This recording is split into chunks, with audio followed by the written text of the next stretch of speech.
నమస్తే సార్. నమస్కారం అండి. అవినాష్ రెడ్డికి బెయిల్ రద్దు అయ్యే అవకాశం ఉందంటారా? అవినాష్ రెడ్డి గారు సిట్టింగ్ కడప ఎంపీ.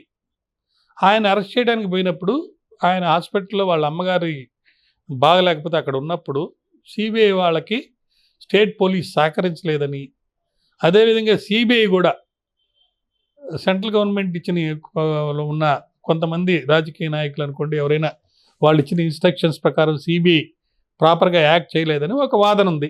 దాంతోపాటు ఆయనకి ఇక్కడ తెలంగాణ హైకోర్టులో బెయిల్ ఇవ్వడం జరిగింది. ఈ బెయిల్ క్యాన్సిల్ చేయాలని వివేకానంద రెడ్డి గారి కూతురు సునీత గారు ప్లస్ సిబిఐ వీళ్ళందరూ కూడా సుప్రీంకోర్టులో పిటిషన్ వేస్తున్నారు.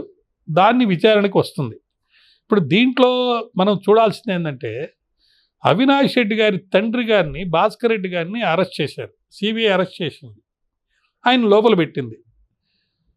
ఇప్పుడున్న అంటే ఆపద్ధర్మ ముఖ్యమంత్రి జగన్ గారి ఇన్వాల్వ్మెంట్ కనుక ఉండుంటే, లేదా ఆయన స్టేట్ గవర్నమెంట్కి ఏమైనా స్టేట్ పోలీస్ కనుక ఇన్స్ట్రక్షన్స్ ఇచ్చుంటే రాత్రి భాస్కర్ రెడ్డి గారిని అరెస్ట్ చేసే అవకాశం లేదు.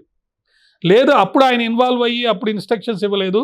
తర్వాత అవినాష్ రెడ్డి గారిని కనుక అరెస్ట్ అయితే ఆయన యొక్క ఇన్వాల్వ్మెంట్ కూడా ఏమైనా బయటకు వస్తుందేమో అని చెప్పి ఇప్పుడు ఇచ్చారు అనేది ఒక వాదన ఉంది. ఆ వాదనలో ఎంత పసుంది ఏందనేది మనకు తెలియదు. కానీ ఒక మెయిన్ పాయింట్ ఈయన కేసులో సంబంధించి ముఖ్యంగా ముందుకు వచ్చేది ఏంటంటే, ఈయన యొక్క ఇన్వాల్వ్మెంట్ ఎంతవరకు ఉంది.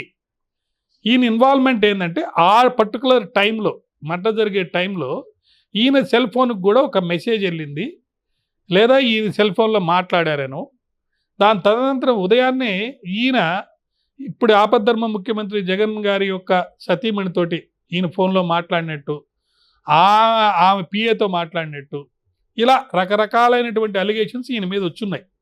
ఈయనేమి డైరెక్ట్గా వెళ్ళి ఈయన ఇన్వాల్వ్ అయ్యి ఈయనే మర్డర్ చేసినట్టుగా ఎక్కడా లేదు.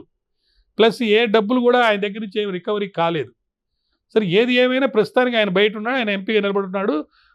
సుప్రీంకోర్టులో ఈ అన్ని కన్సిడరేషన్స్, సిబిఐ యొక్క రోల్ ఏంటి, సిబిఐ ఎందుకు ఈయన అరెస్ట్ చేయలేదు, వాళ్ళ ఆయన అరెస్ట్ చేసినప్పుడు ఈయన ఎందుకు చేయలేదు, అన్ని రోజులు అరెస్ట్ చేయకుండా ఉండి కేవలం హైకోర్టులో బెయిల్ ఇచ్చినప్పుడు మాత్రమే, యాంటిసిపేటరీ ఇచ్చినప్పుడు మాత్రమే మేము అరెస్ట్ చేయాలని ఉన్నామని అక్కడ చెప్పటం, సిబిఐ రోల్ కూడా ఒక డౌట్ఫుల్గా ఉంది. సో వీటన్నిటి మీద తగు విచారణ ఇప్పుడు పవర్లో లేరు కాబట్టి జరిగి దాని మీద ఒక సరైనటువంటి న్యాయపరంగా చట్టపరంగా ఒక తీర్పు రావాలి. కాబట్టి దాని మీద వేచి చూడాల్సిందే. కానీ బెయిల్ పెండింగ్ ఉంది కాబట్టి దాని మీద ఎక్కువ మనం మాట్లాడటానికి లేదు. నమస్కారం.